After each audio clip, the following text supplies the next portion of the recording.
Porque, o sea, vos imaginate, si nosotros cuando fuimos con Javi Pobes a Canal 4 había 2 millones de teleaudientes, imaginate si haces un show entre Calleja y un terraplanista van a ir al espacio. Sería la bomba. Si la gente quiere ver ese morbo, el terraplanismo garpa, como decimos en Argentina. Los videos, ¿Qué es garpa? O sea, que genera audiencia, que hace un engagement. Los videos de terraplanismo generan cientos de miles, no los que somos terraplanistas, los que son antiterraplanistas y hacen videos para, de alguna manera, reírse o exponer al terraplanismo, tienen cientos de miles de visualizaciones. Imagínate si haces un show televisivo donde vas en un Blue Origin, Calleja con un terraplanista. ¿Y por qué no se quiere sentar contigo Quantum Fracture o cualquiera de estos científicos divulgadores en YouTube? Mirá, pasó en el año 2000, creo que fue también en el 2020, cuando estábamos ahí que nos tenían encerrado. Javi Pobes, el jugador de fútbol, que es un gran amigo que ahora me voy a encontrar con él, empezó a hablarnos, no me acuerdo cuál fue el disparador, creo que estaba la gata de Schrödinger, transmitiendo en vivo, y Javi Pobes le escribe y se sube, y la gata lo invita. Esto está grabado, está subido hasta incluso, no está el video completo de 3 horas en el canal de la gata de Schrödinger, hay una hora y 20, pero se dio un video de 3 horas en el que comienza hablando la gata de Schrödinger con Javi Pobes. En un momento, a los 20 minutos, la gata de Schrödinger no le podía sostener el discurso a Javi Pobes, que supuestamente es un jugador de fútbol. No es un científico, ni es un divulgador, ni nada por el estilo. Un jugador de fútbol la puso contra la pared. Entonces la gata de Schrödinger, medio que, no Rocío Vidal estoy hablando, medio que se empieza a sentir incómoda y le dice, bueno, discúlpame, voy a llamar a Quantum Fracture, a mi amigo Crespo. Que no te llevas nada bien con él. No me llevo ni bien ni mal, simplemente dice la gata de Schrödinger. Lo llamo por teléfono, listo, lo llama, lo sube. En un momento era Crespo, de Quantum Fracture, la gata contra Javi Pobes. Entonces Javi Pobes dice, no, bueno, pará, si vos llamás a Quantum Fracture, yo lo llamo a Irú Landucci. Entonces subí yo. En un momento Javi Pobes se baja y quedamos la gata de Schrödinger, Crespo, un amigo mío, Daniel Márquez, que tiene hasta cuarto año de ingeniería. Están más preparados que Javi Pobes. Claro, obviamente, Javi Pobes muy estratégico, se baja y dice, quédense ustedes. Y eso duró 3 horas y 20. Y bueno, es cuestión de que lo miren. Las preguntas más fundamentales, le mostramos el ejemplo del avión de J. Tolan, al cual Crespo se puso totalmente incómodo y terminó diciendo, bueno, lo tendría que ver por mi cuenta. Bueno, míralo, estamos esperando la respuesta.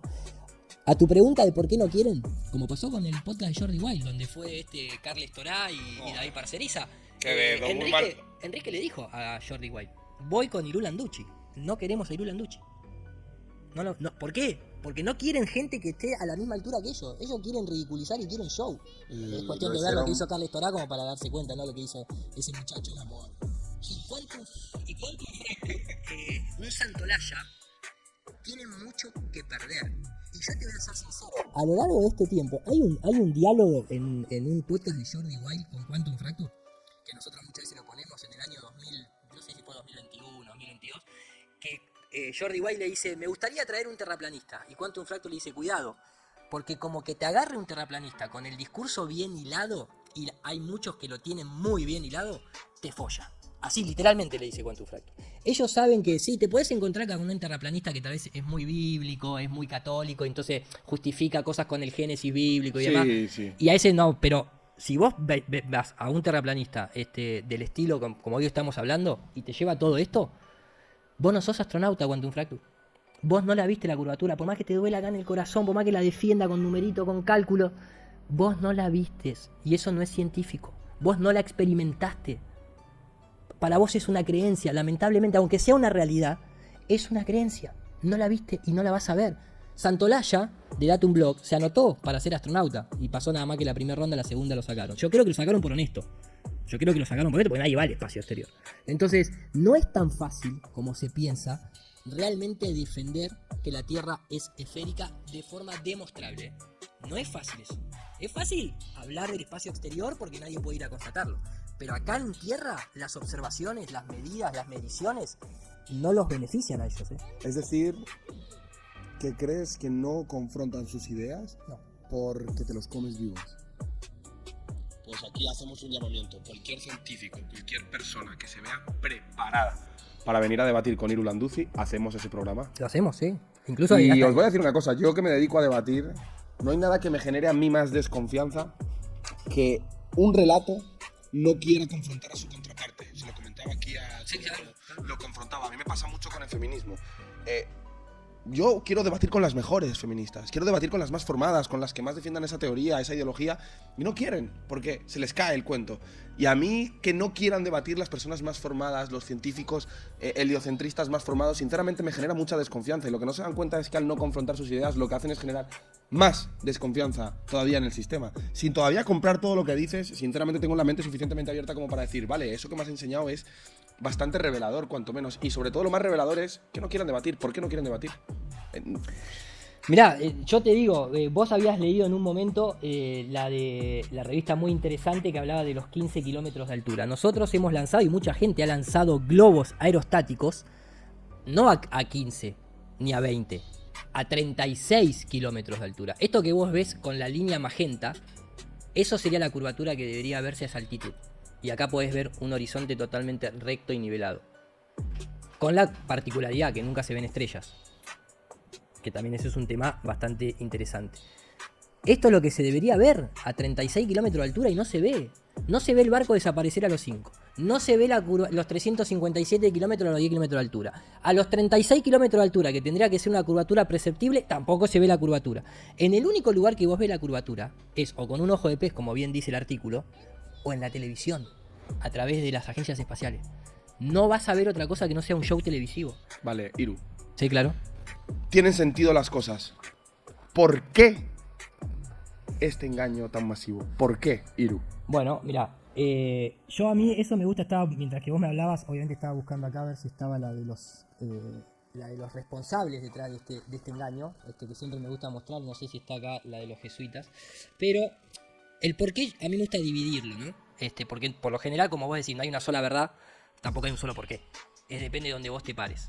Si vos te parás en el por qué nos engañarían a nivel económico, bueno, yo cité algunos ejemplos, pero es simplemente ver los números oficiales y decís, acá hay alguien que se lleva mucha pasta, sin tener que demostrar absolutamente prácticamente nada, más que la construcción de los aparatos y el show del lanzamiento. Pero una cosa, ¿tú económicamente se llevan mucho. Sí, ahí hay un porqué. Ya, pero yo en todos estos engaños, en los engaños en los que creo firmemente y al 100%, no siento, y esto ya es un sentimiento, que el tema económico sea el principal motor. Yo creo que esto es más una guerra espiritual. Por eso, yo te digo, me paro en el paradigma económico, se entiende el porqué. Porque es simplemente seguir la ruta del dinero y la cantidad de dinero que se mueve con la ilusión espacial. Si te vas al porqué en términos recursos naturales, ya lo tocábamos. Si la Tierra es plana, entonces habría que ver el circuito cerrado de donde no, la energía libre, etcétera, los límites, los recursos que hay en la Antártida, bueno, etcétera, etcétera. Pero el más importante es cuando vos decís, las Torres Gemelas, por ejemplo, las tiraron para justificar luego una invasión y una conquista de territorio a toda la zona de Afganistán, porque también ahí está el opio y hay un montón de cosas que tiene que ver no solamente con el petróleo, no era solamente una cuestión del petróleo. También incluso hay una cuestión religiosa, hay una cuestión que hoy se entiende muy bien con la presidencia de Trump, con el tema del tercer templo y todo eso. Acá lo que te conquistaron a vos es tu cerebro, es tu mente y el corazón. Te lo han conquistado con la doctrina copernicana. Cuando me preguntás el por qué, es simple de entender, pero como nosotros vivimos en una sociedad que ya está ateo materializada, cuando digo ateo materializada me refiero no en términos religiosos estándares, sino que vos me decías afuera del aire que sos católico, ¿bien? Pero la juventud de hoy en día, en su mayoría, ya no es religiosa. No, y el adulto tampoco. Obviamente hay un montón de adultos que se fue alejando de la religión. ¿Por qué? Porque vio en las instituciones religiosas, no en la fe religiosa, sino en las instituciones que se engaña, que se miente, que se roba, ¿no? Que de alguna manera se bastardea la palabra sagrada. Eso estamos de acuerdo, ¿verdad? Sí. Esa misma iglesia, puntualmente la iglesia católica romana apostólica, es la misma que creó, no solamente, como bien se menciona muchas veces en ese concilio de Nicea, donde se dejaron libros de lado, ¿no? Los apócrifos a la hora de compeñar la Biblia. Vos sabés eso, ¿no? Que se han dejado libros afuera por una cuestión de decisión. En temas de los evangelios hay una explicación bastante clara y evidente, bien, histórica, pero en el tema del libro, si me vas por los libros antiguos del libro de Enoch y esas cosas, se han dejado afuera. Por decisión propia de un grupo de seres humanos que se juntaron, nadie recibió el mensaje del Espíritu Santo ni nada por el estilo. Fue una decisión arbitraria entre un grupo de personas que tenían el poder y dijeron, se va a leer esto, punto. Y está bien, yo no digo que ni que esté bien ni que esté mal. Digo que esa misma institución, del tiempo, cuando fue pasando el tiempo, es la misma institución que decidió qué relato se tiene que contar a nivel religioso, decidió ¿qué relato se tiene que contar a nivel científico? Cuando nosotros hablamos de una Tierra esférica, la gente piensa que la Tierra esférica es una cuestión moderna, del paradigma científico moderno, y no sabe que en realidad la historia de la Tierra esférica la crea la orden jesuita, que pertenece a la rama científica y militar del Vaticano.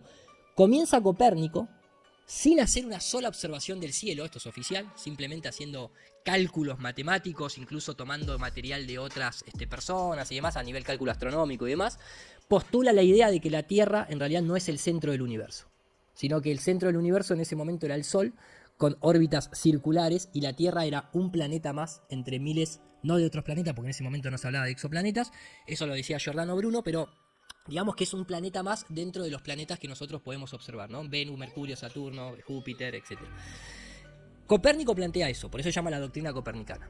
Después viene justamente Galileo. Galileo empieza a tratar de dar respuestas a ciertas cosas que no podía contestar Copérnico.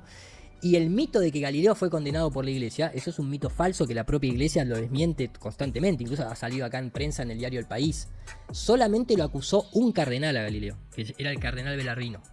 Y no lo acusó por sus teorías científicas, lo acusó por su mentalidad hermética. De las leyes, si se quiere, del hermetismo, del Kybalión, las 7 leyes del universo, esta cuestión que no tenía nada que ver con la parte científica, tenía que ver con la parte espiritual.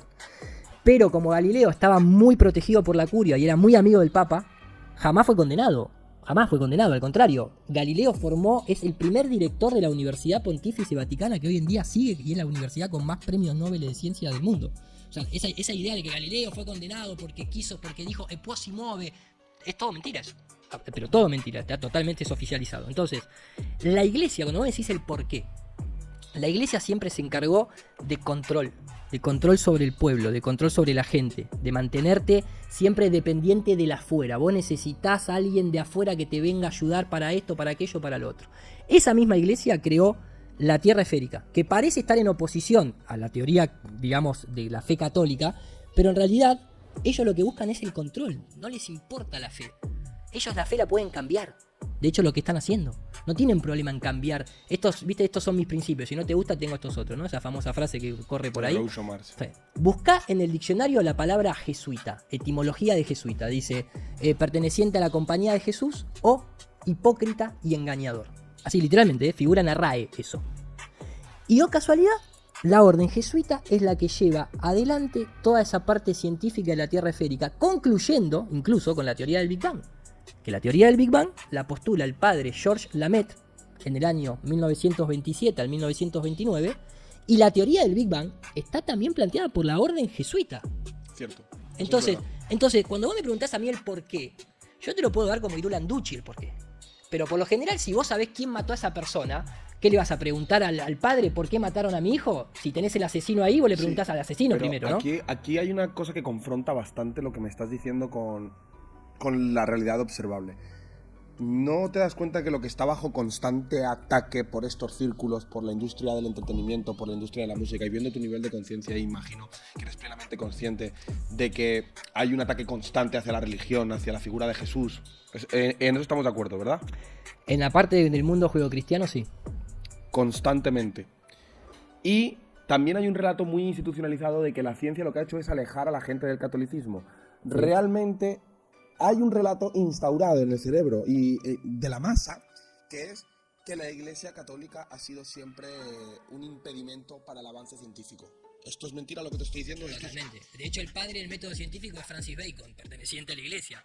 Tomás de Aquino también planteó y habló del método científico en otro formato, también perteneciente a la Iglesia. Es una de las cosas que yo digo. Copérnico, Kepler, Galileo, todos de la Iglesia. Georges Lamaitre, de la Iglesia. Atanasius Kirchner, de la Iglesia. Maximilian Schell, de la Iglesia. O sea, entonces, ¿por qué este sistema que la Iglesia ha beneficiado mucho a muchos avances científicos, sí, avances o engaños? Te lo digo por qué. Es simplemente, hay una sola palabra. Claro, ¿y por qué esa confrontación si han sido ellos los que han, según tu manera de ver las cosas? Ojo, quiero que aquí estoy hablando de suposiciones, no estoy hablando de realidades para la audiencia. Según la suposición que tú me estás dando, la Iglesia es la responsable del modelo heliocentrista, ¿cierto? Sí. Vale. No es mi opinión. Es histórico. Vale. Vos lo podés buscar. Entonces, ahí. ¿Por qué un sistema que ha creado la Iglesia para engañar a la gente se dedica a destruir a la Iglesia? Esa es mi pregunta para ti. Bueno, eso particularmente, vos ahí tenés que meterte muy en la historia, y esta es una historia muy interesante, que es la siguiente. ¿Vos conocés la historia de los templarios? ¿Más o menos? Sí, hay Bien. muchas teorías, hay muchas cosas que son ciertas. Vamos, ninguno de los dos vivió en esa época, pero No. vamos a los relatos. Vos sabés que los templarios eran, de alguna manera, un grupo mercenario que trabajaba para la iglesia, en la época de los peregrinajes. Fue una congregación Una de la congregación, Iglesia Católica sí. de aquella época de Bien. sacerdotes guerreros que tenían como objetivo salvaguardar los secretos de Jerusalén. Exactamente, porque la iglesia los manda a Jerusalén y a cuidar todo el trayecto, porque claro, Jesús está todo bien con el imperio romano, pero Jesús no era romano, y nosotros tenemos las iglesias en Europa, pero Jesús supuestamente... Las iglesias no solo están en Europa, están en- los cristianos coptos, están los cristianos de Sí, Etiopía. sí, pero están yo los te estoy hablando de la cristianos época de los Medio Oriente. templarios, en la época de los templarios. Vale. En la época de los templarios nosotros tenemos acá la casa matriz, pero en realidad este tipo nació en otro mundo, en otro país, en Jerusalén. O sea, nosotros estamos acá con la compañía de Jesús, pero Jesús nació en otro lugar. Entonces había gente que quería ir a ese lugar a hacer justamente ese peregrinaje. ¿Bien? Sí. Entonces, los templarios, bueno, en esa época era todo muy salvaje y demás, entonces se dice, ¿no? Te estoy haciendo una historia muy reducida. Los templarios, sacerdotes guerreros, tenían como misión no solamente custodiar ese trayecto para los que querían peregrinar, para ir ahí, sino que además también tenían que protegerlos en Tierra Santa, obviamente, ¿bien? Hay muchas órdenes templarias, no hay una sola. Hay muchas Cierto. órdenes templarias que se fueron dando a lo largo del tiempo y demás. Pero en un momento, obviamente vos sabés que la banca, digamos de alguna manera, el principio de la banca fraccionaria y los cheques lo que eran los templarios. Porque justamente vos podías dejar tu riqueza en un determinado lugar y viajabas libre de todo eso por si te asaltaban en el camino. Y vos con unos papeles ibas a una sede templaria y te daban el equivalente del dinero y todo eso es templario. Eso es así, es Yo tenía oficial. entendido que era más de los Rothschild, pero bueno, muy No, interesante. los Rocha ni existían en esa época. No. No, eso... Pero yo tenía entendido que se No, creó la muchísimo después con el tema de la ley marítima No, y eso el es oro otra que cosa. se transportaba. Eso es un upgrade, vamos a decirlo así. Pero el principio de la Vale. banca es templario. Eso incluso es oficializado. En un determinado momento, pasaron los años, pasaron los siglos, podría decir, sí, los templarios se volvieron muy poderosos. Esto desde la concepción de la monarquía y de la iglesia. Se volvieron muy, muy poderosos y dijeron, che, pará, estos tipos cada vez tienen más adeptos, tienen cada vez más riquezas, más tierras, etcétera, etcétera, etcétera. Entonces empieza a haber dificultades en Tierra Santa en el que se les está yendo a los templarios muchos recursos de ahí, de riqueza y de militarmente, que a un nivel que terminan siendo expulsados. O sea, ellos pierden Tierra Santa. La pierden, los templarios pierden Tierra Santa y son expulsados por el Imperio Otomano, por los turcos, afuera. La Guerra de los 1000 años y todo ese tipo de historia. Y se tienen que volver y se vuelven para Europa. Cuando vuelven para Europa, viene la famosa traición del Viernes 13 a Jacques de Molay, donde Felipe el Hermoso con el Papa de ese momento se ponen de acuerdo y dicen, escuchame, vos le debés mucha plata a los templarios, ¿o no? Sí, y yo también. Esto es oficial, ¿eh? Dice, bueno, ¿por qué no nos los cargamos? Hacemos una redada en Francia y los matamos a todos. Los metemos presos y los matamos. Y eso se llevó a cabo. El día Viernes 13, la famosa maldición del Viernes 13, no es por una película de terror, es porque se supone que el Viernes 13 de 1300 no sé cuánto, es el día que mandan a la hoguera a Jacques de Molay, que era el comandante supremo de los templarios. El tipo, mientras que está en la hoguera, dice, vos no vas, lo señala al príncipe, dice, vos no vas a vivir más de 2 meses y vos no vas a vivir más de 1 mes. Y fue lo que terminó pasando. Ese papa murió y el Felipe el Hermoso también murió. Entonces vos decís, pero ¿por qué está yendo tan para atrás? Porque cuando se sucede esto, cuando sucede la casa de los templarios, esa especie de casa de bruja de los templarios, hay un grupo de templarios, obviamente, que de alguna manera se protege con el propio poder, se terminan quedando, le reparten tierras a la iglesia, etcétera, etcétera, y arreglan, hacen como un arreglo. Y hay un grupo de templarios que se tiene que exiliar, y muchos se van a Escocia.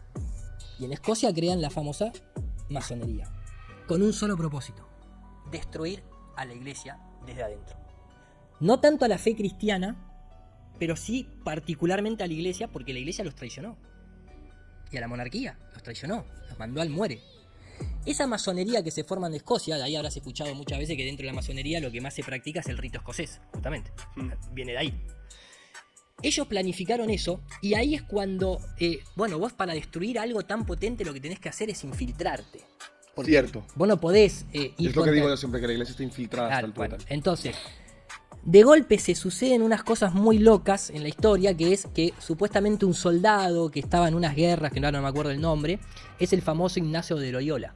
el fundador de la orden jesuita, que termina llegando San Ignacio de Loyola. bueno, ahora San Ignacio de Loyola, pero en ese momento era solamente Ignacio de Loyola, que termina en Montserrat, con una herida en la rodilla, que también hay un rito escocés que es apoyarse sobre la rodilla herida, bueno, etcétera, etcétera. Termina yendo a Montserrat y termina siendo acogido en Montserrat, ahí por las monjas, y lo salvan y no sé qué, y el tipo dice que una noche estaba delirando de dolor y no sé qué, y vio y se le apareció la Virgen, y la Virgen le trajo un mensaje y no sé qué, y ahí comenzó la orden jesuita con Ignacio de Loyola, donde él crea lo que son las instrucciones jesuitas, digamos, más positivas, ¿no? La de castidad y la de rezo, etcétera, etcétera. No soy un experto en las prácticas que llevaban religiosas, pero son muy conocidas. Luego, a Ignacio de Loyola se empiezan a meter ciertas familias que tiene que ver, después con la historia, tiene que ver con la famosa nobleza negra veneciana. Pero la orden jesuita fue la orden de infiltración de la iglesia. Por eso la tierra esférica, aunque parezca contradictorio, es un elemento de destrucción de la fe cristiana por la orden jesuita, que fue la orden templaria que fue traicionada. Vos pensás que en la historia católica jamás existió un papa jesuita, lamentablemente hasta ahora. Porque ¿Y era compatriota tuyo? No, nació en el mismo territorio. Compatriota no, pero nació en el mismo territorio, sí. ¿No consideras compatriota a los que nacen en tu mismo territorio? Es que ¿por qué patria luchó Francisco? Si terminó siendo el Estado Vaticano y era jesuita. Ese no tiene patria. Yo estoy de acuerdo contigo. No tiene patria. Igual que otros pueblos elegidos, no tienen patria. La patria donde está el dinero, donde está Cuidado el poder. con los pueblos Dije elegidos, el pueblo sí. elegido, porque a los reyes no los elegía Dios también, supuestamente. Esos no tienen patria. No es compatriota también. La cuestión es que el mejor instrumento de infiltración y destrucción de la fe cristiana es la tierra esférica. Y lo hizo la orden que fue traicionada. Y le salió bien. Lamentablemente, hoy en día, cuando vos hablás de toda esta gente que está siendo desviada de una fe, por más que yo no abogue con el catolicismo, es perfectamente entendible el instrumento. Si vos le preguntás a la gente por qué no cree en Dios, ni siquiera te digo en Jesús. La ciencia generalmente suele ser lo que dicen. Por la ciencia, pero una ciencia que es contraria a la naturaleza y a la divinidad. Es una ciencia en donde el planteo es que nosotros somos un mono evolucionado en una roca voladora, en un universo en expansión sin propósito ni sentido, y somos uno más entre miles de millones de otros mundos, y vos le creíste esa historia. Te cambiaron el sistema de creencia. Cierto. Nunca lo vas a experimentar y vos decidís darle tu poder. Vos pensás que el software, nosotros somos dioses creadores. Somos gods. Somos generadores, ordenadores y destructores, basados en nuestras creencias. Tu software de creación, o sea, ¿por qué Linux, no sé, Mac, Windows? Yo creo un programa, creo, no sé, el Adobe Photoshop. Lo creo basado en el sistema operativo inicial. Si el sistema operativo inicial no me permite ciertas herramientas, yo no puedo crear el Photoshop, porque no tengo esas herramientas. Vos, como ser humano, vos no te olvides que el ser humano no es simplemente un ser animal. Nosotros tenemos tres categorías. La categoría animal se podría identificar como los principios básicos de supervivencia en el mundo en el que nosotros encarnamos, pero después está la cuestión humana propiamente, el human, significa el hombre de color, pues tenemos todos los colores de los chakras, ese es el hue de la rueda de color, el human, y tu misión es trascender y elevarte a la divinidad. Somos seres multidimensionales, tenemos poder de creación, de conciencia, visualizamos, recibimos información de los sueños, etcétera, etcétera, etcétera. Eso viene a destruir la tierra esférica. Te la viene a sacar. Y si vos le cedés tu creencia a esa cosmovisión, entraste en un sistema limitante. Y vos te vas a pensar que sos un mono evolucionado en una roca y vas a crear tu cosmovisión y tu mundo en relación a ese software que te pusieron obligadamente desde los 5 años en un sistema educativo que, oh casualidad, vos sabrás bien que el sistema educativo también es un sistema basado en la orden jesuita, es el sistema de educación prusiana, basado de cuando los jesuitas ayudaron a Prusia a organizar su ejército para las guerras que llevaron allí a cabo. Entonces los jesuitas están metidos en la ciencia, en la educación, en la salud, en la religión, en la masonería, en la política. Y eso es lo que nosotros tratamos de denunciar o de hacerle entender a la gente. Esa es la potencia que tiene la tierra esférica contra la tierra plana.